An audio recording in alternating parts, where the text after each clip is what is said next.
저희를 방문하셨나요? 네, 제가 아까 말씀드린 대로 인천 앞바다 책방 주인을 꿈꾸고 있지만 네. 아직은 이제 법무법인 운영하는 변호사잖아요. 그래서 매일 기록을 굉장히 많이 봅니다. 사건 기록 보는데 참 참혹하고 잔인한 사건들이 꽤 많아요. 상당히 많잖아요. 그런데 그 중에는 그걸 넘어서 저를 좀 슬프게 만드는 사건들도 있습니다. 오늘은 여러분께 꼭 소개하고 싶은 사건들을 모아서 왔는데요. 한 시민이 극악무도한 범죄자가 되기까지 도대체 그 사람에게 어떤 일이 있었는지, 재판을 통해서 드러난 사건의 내막, 그리고 그들만의 사연은 무엇인지 그 과정을 함께 확인하려 합니다. 어쩌다 우리 이웃은 살인자가 되었나. 네, 얼마 전에 많은 사람을 분노하게 만든 범죄자가 나타났습니다. 2009년에 사형이 확정된 강호순 기억하실 건데요. 네. 그 이후 13년 만에 새롭게 나타난 연쇄살인범 아니냐.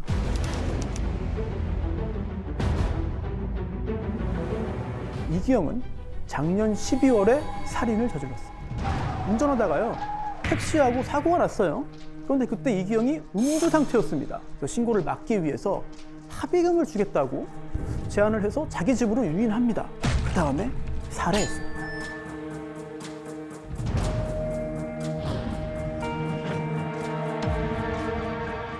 범행 장소인 이기영의 아파트를 수색하던 경찰, 뭔가 이상하다, 뭔가 수상하다. 왜냐하면 그 집이 이기영 소유의 집이 아니었습니다. 집주인은 한 여성이었는데요. 알고 보니 이 둘이 동거 관계였습니다. 그런데 그 동거녀 행방이 묘연합니다. 이제 더 수상해지는 거죠. 그래서 이기영을 추궁했습니다. 그랬더니 이기영이 이렇게 말했어요. 작년 8월에 죽었습니다. 이것도 살인일까요? 일단 매우 강한 의심이 듭니다. 그럴 가능성이 상당히 높아 보이죠. 하지만 이기영은 살인 아닙니다 라고 주장을 합니다. 제가 죽인 게 아니고요. 좀 다투다가 홧김에 멘치를 던졌는데 거기에 맞아서 죽어버렸네요. 그게 살인이 아니에요? 살인이죠. 죽이려고 한 건 아니다는 거죠. 네. 또 상해의 결과로 사망했으니까 적어도 살인은 아니고 상해치사일지 모르겠습니다. 이런 취지로 해석이 됩니다. 말 같지도 않습니다. 이기영에 대한 통합 심리 분석이 이루어졌어요. 결과를 보면 본인의 이익이나 순간적인 욕구에 따라서 즉흥적이고 이기적으로 행동하는 경우가 많다. 그리고 감정과 충동 조절 능력이 부족해 보인다. 이게 바로 사이코패스 성향입니다. 첫 번째 사건은 2021년에 벌어졌습니다. 피고인 A, 피해자 B 모두 40대 여성입니다. 20년 전에 공장에서 일하면서 만났어요. 그래서 알게 됐는데 2011년부터 A의 아파트에 함께 살았습니다. 당연히 대단히 가까운 관계였죠. 그런데 어느 날 이 피고인 A가요, 잠들어 있는 B의 몸에 올라탑니다. 그리고 목을 조르다가 B가 깨어나는 바람에 실패했습니다. 죽이려고 했던 거죠. 그런데 겨우 2달 뒤, 이번에도 B가 잠들어 있는 사이에 A가 이불로 목을 2, 3분간 힘껏 졸라서 기어코 살해했습니다. 여기까지 봤을 때 여러분 다 유죄라고 생각하시죠? 네. 네. 그렇죠. 예, 이게 무죄일 수는 없는 것 같아요. 네. 네. 그렇다면 중요한 건 형량입니다. 살인죄의 법정형은 사형, 무기 또는 5년 이상의 징역입니다. 살인범 A에게 몇 년형을 선고하시겠습니다? 그건 무조건 저는 최고형 때려야 된다고 생각을 네. 하고. 네. 좀 이상한 거는 B가 1차 실패했을 때 왜 안 그 도망가고 사람을 같이 왜 살았지? 네. 조치를 취했어야 되는데 그것도 지금 너무 이상하고 두 네. 번이면은 네네. 한 번도 저는 용서가 안 되는데 두 번이면 그렇죠. 전 최고형. 그렇죠. 한 번 하다가 실패해가지고 두 번째 번씩이나, 살해했으니까 맞아, 의도를 가지고 의도를 또 가지고 한 거니까. 거니까. 실제로 확정된 형 사형이 아니고요. 무기징역도 아니고 징역 30년? 징역 1년. 징역 1년입니다. 5년 이상 아니에요? 그렇죠. 네. 5년 이상의 징역인데 징역 1년이 선고됐습니다. 이 사건 내막을 좀 알아봐야 될 것 같습니다. 자, 두 사람이 함께 사귀는 지 3년 조금 안 된 2014년 5월에 피해자 B가 난소암 진단을 받아요. 그런데 제대로 된 치료를 받지 못합니다. 경제적으로 어려웠기 때문이죠. 암을 제대로 치료 안 하니까 염증이 정말 심해지고요. 게다가 갑상선 기능 항진증까지 겹치면서 엄청난 고통을 받았습니다. 그렇게 고통을 받던 2020년 12월 B가 A에게 이렇게 말했다는 거예요. 내가 몸이 아파서 살 수가 없어. 제발 좀 죽어줘. 내가 수면제 먹고 잠들어 있는 상태에서 목 졸려 죽으면 편하게 갈 수 있을 것 같아. A는 이 B의 부탁을 받아들이고 실행에 옮긴 겁니다. B가 수면제 먹고 잠들었습니다. 그리고 A가 올라타서 살해를 시도한 건데 B가 중간에 깨어난 거예요. 그래서 그만하라고 했고 A가 또 그 말을 듣고 멈춘 겁니다. 그리고 불과 2달 지난 3월에 B의 병세가 더 악화됐어요. 혼자서 대소변도 가리지 못할 정도가 됩니다. 그래서 또다시 부탁을 합니다. 나 너무 고통스러워. 2달 전처럼 다시 한번 해줘. A는 이번에도 응하죠. 낮 12시 반경에 가지고 있던 수면제를 복용한 B가 잠드니까 혼이불로 2, 3분 동안 목을 졸라서 결국은 살해합니다. 우리 법에는요, 고통살인죄만 있는 게 아닙니다. 촉탁살인죄, 그리고 승낙살인죄가 있습니다. 촉탁이 뭐예요? 촉탁, 부탁이죠. 아, 지금 이 경우가 촉탁인 거죠? 정확합니다. 정확합니다. 승낙살인죄는 내가 너 죽여도 돼? 그래. 승낙 받아서 하는 거고요. 촉탁, 그러니까 부탁살인죄는 나 좀 죽여줘. 그래, 알았어. 라고 죽이는 겁니다. 피해자가 자유로운 의사에 의해서 자기 자신의 생명을 버리는 거잖아요. 그래서 보통 살인죄보다는 가볍게 처벌합니다. 법정형이 1년 이상 10년 이하의 징역이에요. 그런데 A는 첫 번째 시도에서는 미수에 그쳤습니다. 촉탁살인 미수. 살해에 성공한 두 번째는 기수죠. 자, 이 사건 어떻게 드러났는가? 그래서 더 충격적입니다. A가 자수했어요. A가 죽인 다음에 자수했는데요. 살해하고 곧바로 아닙니다. 그 다음날 아닙니다. 한 달 후에 했습니다. 한 달 동안 도망다녔나? 잠적했나? 아닙니다. 그 집에 있었습니다. 뭐야? 시신과 같이요? 함께 있었어요. 그래서 자수 후에 현장을 가보니까 시신이 대단히 많이 크게 부패했죠. 그래서 판결문에 보면은 존엄을 유지하면서 장례를 치를 수 없는 상태였다라는 표현이 등장을 해요. 근데 판결문에 그 이유가 정확히 나와 있지는 않습니다. 저도 궁금하거든요. 어떤 심리로 시신을 한 달이나 방치하고 그냥 생활했을까? 이 상태는 상반된 감정을 여러 개를 동시에 느끼면 사람이 아무것도 하지 않고 그냥 멍하니 일정 기간 동안 지내는 기간들이 있거든요. 생각이 너무 판단이 안 되나 보다. 그래서 심리학적으로는 얼마든지 그런 아무런 행동 없이 일정 기간 있을 수 있다라고 말씀드릴 수 있을 것 같아요. 네. 1심은요, 징역 2년 6개월을 선고했어요. 그러니까 물론 피해자의 고통을 덜어주기 위해서 다른 방법을 찾아야 했음에도 살인을 한 거잖아요. 잘못이잖아요. 네. 하지만 피해자 본인이 적절한 치료를 받지 않아서 병을 키웠다. 그리고 고통 속에 살던 피해자가 죽여달라고 부탁을 해서 그 부탁을 받고 한 거다.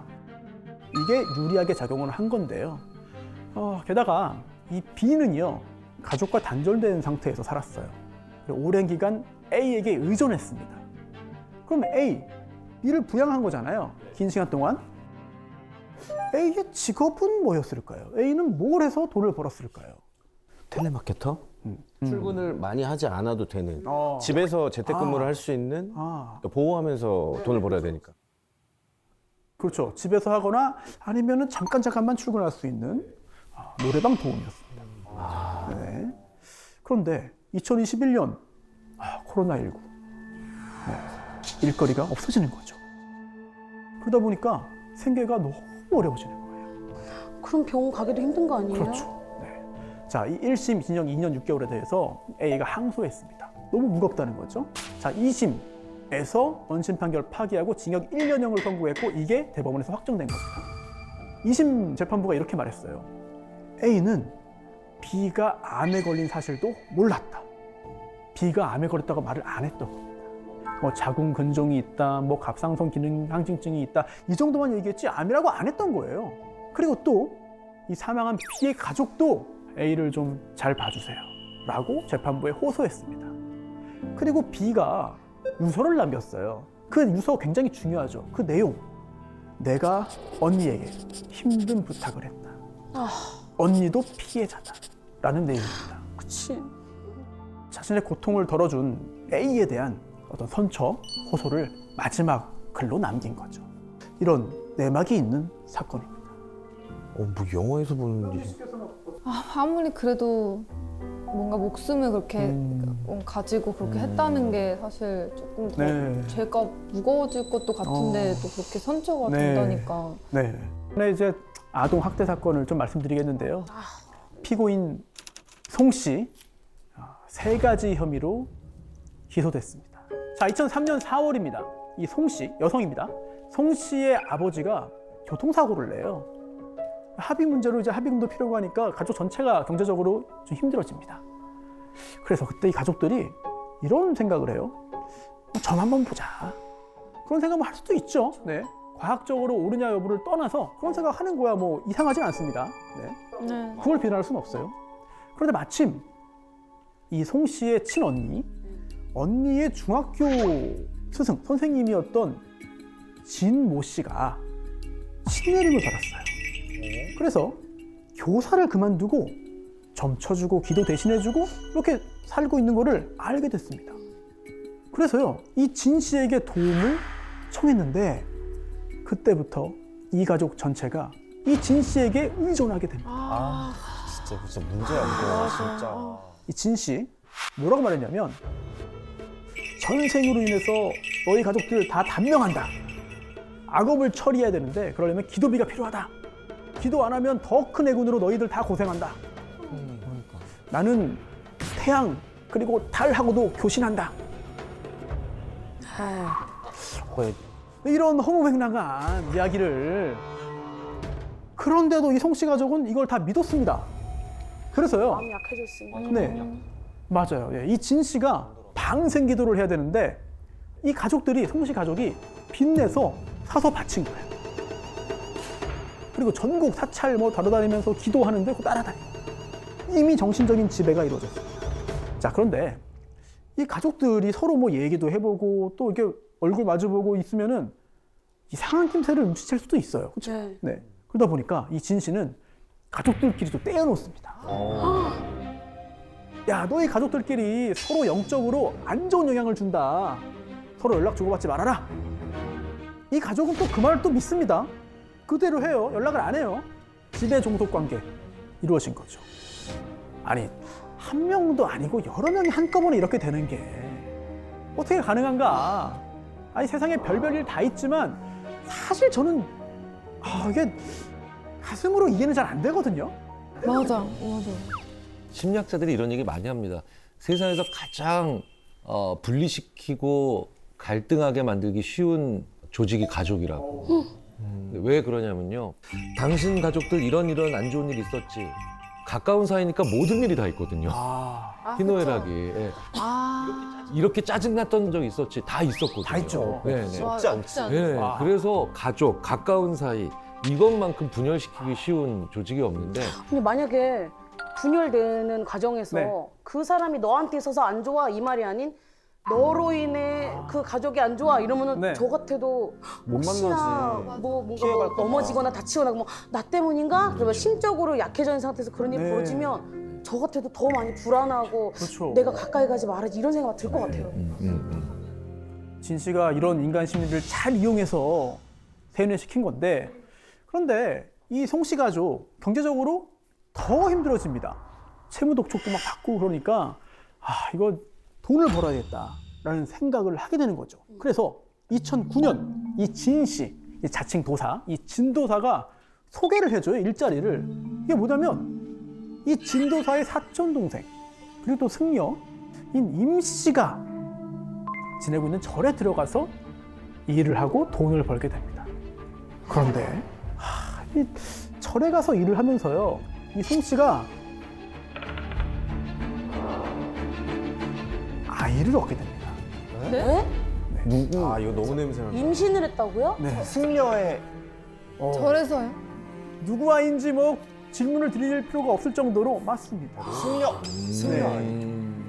그 진도사의 사촌 동생이면서 승려인 그 임 씨와의 사이에서 아이를 갖게 되는 건데요. 임신 34주 만에 제왕절개로 출산을 합니다. 미숙아죠, 미숙아. 신생아 중환자실을 가서 인공호흡기를 달고 있었어요. 그런데 진도사가 빨리 퇴원시켜라, 아이 데리고 나와라, 거기 있으면 안 된다 라고 말을 하니까 송 씨는 애가 위독하고 위험한 상황인데도 퇴원을 요구합니다. 미쳤나봐 진짜. 그 대사 이상 검사했더니 이상 소견 나와서 아 이거 재검 받아야 되는데요. 아이 나가겠다. 또 뇌 초음파 검사 받았더니 이상이 있어요. 정기 검사 받아야 됩니다. 근데 그것도 안 해요. 심지어 퇴원 후에 필수 예방 접종도 안 했어요. 근데 그거는 너무 아동학. 응. 예, 맞습니다. 자, 이게 첫 번째 범행. 아동복지법에 있는 이제 아동학대 중에서도 의료 방임이죠. 근데 그 정도면은 병원에서 자진적으로 좀 약간 다른 기관에 신고하거나 그런 시스템이 있지 않나요? 네, 근데 그런 절차까지는 진행이 되지 않아서 우여곡절 끝에 퇴원을 합니다. 어머. 아니 어떻게 그걸 퇴원을 해? 근데 그때 이제 진도사는 돈이 없어요. 진도사도. 네. 그러니까 이 아이를 낳고 얼마 안 된 이 송 씨에게 또 찾아오죠. 그러면서 이런 말을 합니다. 이 모든 애군이 너 그리고 너의 아기 때문이다. 어떤 특정한 의식을 행해야 한다 라고 말했는데요. 어떤 의식이었을까? 아이를 이용해서 어떻게 뭔가 범행을 저지르게 만들었을 거야. 아, 예. 아니면 아이를 안고 이제 뭐 국어를 해라? 동양을 하던. 예. 소신공양. 그게 뭐예요? 그게 뭐예요? 몸을 태워서 뭐야? 업보, 뭐 업장을 사라지게 한다. 물론 몸에 불을 붙여가지고 그냥 태워버리면 사망하니까 그건 아니었고요. 향불 이거를 몸에다가 갖다 대는 거예요.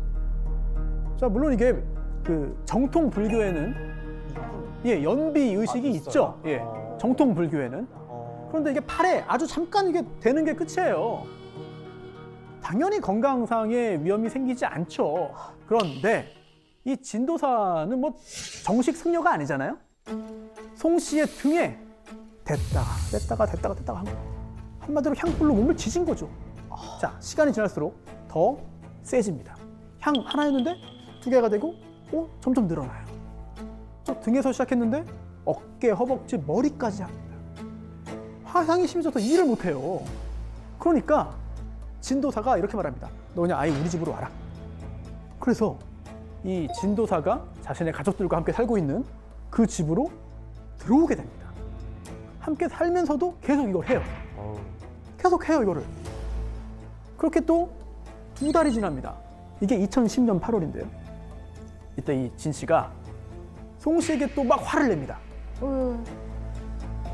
내가 좌선을 했는데 안 좋은 게 보였다. 너 내가 기도하라고 절에 보냈는데 왜 애를 만들어 왔냐? 이러면서 화를 냅니다. 그러면서 야, 너한테 이거 연비해도 소용이 없으니까 이제 너의 애한테 하겠다. 미쳤나봐. 자, 이런 지시, 이런 이야기를 들은 엄마 송 씨. 정신 차려야죠.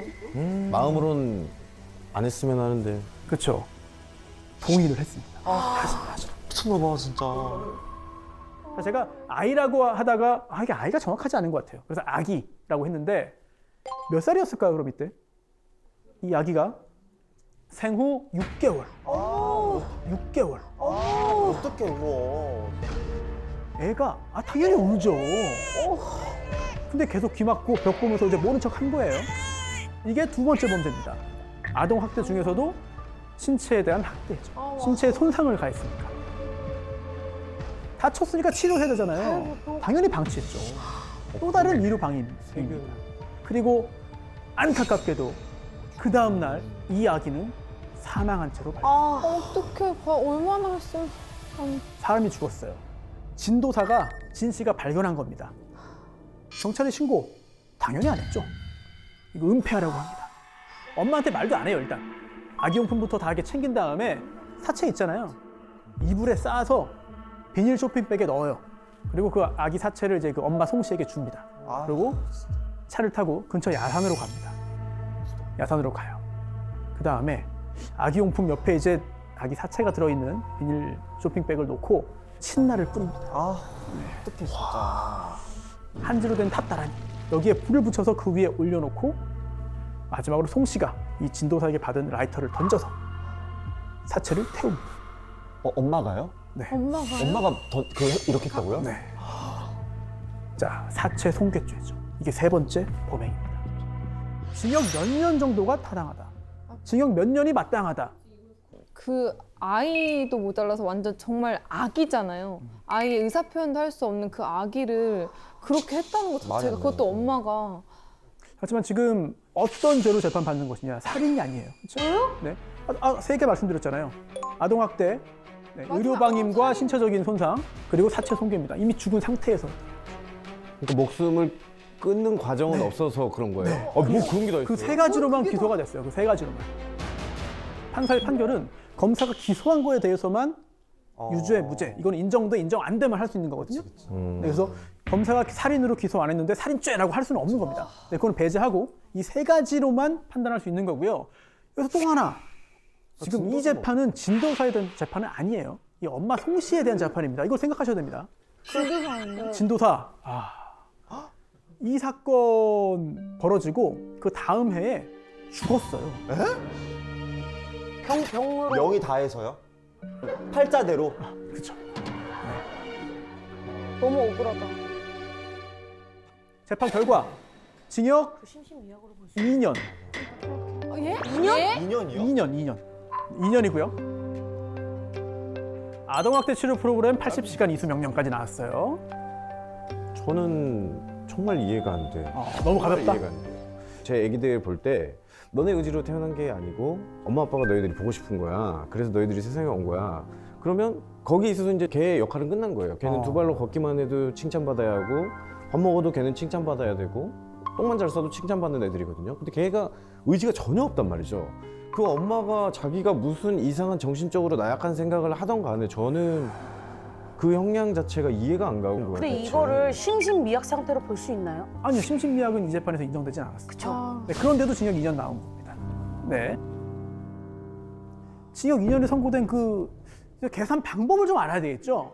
네네. 재판에서 어떻게 형을 정하느냐? 이제 형법에는요, 각 죄마다 정해져 있는 그런 법정형이 있어요. 근데 피고인이 2개 이상의 범죄를 범해가지고 한꺼번에 재판을 받게 되면 어떻게 하느냐? 제일 무거운 형, 이거의 2분의 1까지만 가중을 해요. 이게 끝입니다. 이게 끝입니다. 예를 들어서 사기꾼이 도둑질도 했습니다. 사기죄, 절도죄죠. 같이 재판을 받아요. 네. 그러면 사기죄의 법정형은 10년 이하의 유기징역이고요. 절도죄는 6년 이하의 유기징역이거든요. 둘 중에 어떤 게 더 높습니까? 사기죄. 사기가 높죠. 네. 그럼 사기 10년 이하 징역이잖아요. 그럼 사기의 10의 2분의 1, 5. 그럼 15년 이하의 징역이 되는 거죠. 이런 식으로 계산을 합니다. 그 다음에 뭐 물론 다른 가중 요소, 감경 요소, 뭐 장량 감경 가능하고 이 처단형의 범위 중에서 선고형을 고르는 거죠. 이렇게 이루어지는데, 자, 이 사건 세 가지 범행이잖아요. 어떤 게 가장 네, 자, 시체에서. 굉장히 좋은 의문입니다. 뭐가 제일 중요한 죄인지를 알아야지 계산이 되니까요. 네. 아동의 신체에 손상을 가한 학대, 법정형 5년 이하의 징역 또는 3천만 원 이하의 벌금, 벌금도 가능한 거죠. 그리고 아까 말씀드린 의료적인 방임, 뭐 기본적인 보호, 양육, 치료 책임 안 하는 거잖아요. 이런 방임 역시 5년 이하의 징역 또는 3천만 원 이하의 벌금입니다. 사체 손괴 7년 이하의 징역이에요. 사체 손괴가 아동 학대보다 더 중한 범죄입니다. 그렇다면 이 세 개 중에 가장 무거운 게 사체 손괴. 7년 이하 징역이잖아요. 여기에 장기의 7의 2분의 1, 3.5 더해서 10년 6개월 이하의 징역에 처할 수 있습니다. 그런데 재판 결과 2년이 됩니다. 심신미약은 인정이 안 됐지만 사실 진도사, 이 진도사의 사이비 종교관에 지배당한 상태였잖아요. 지시에 따라서 소극적으로, 수동적으로 협력했을 뿐입니다. 그리고 자기 아이잖아요. 자기 아이가 생후 6개월에 사망했습니다. 평생 엄마로서 죄책감을 안고 살 것이다. 이것도 형량을 낮추는 요소로 작용을 했습니다.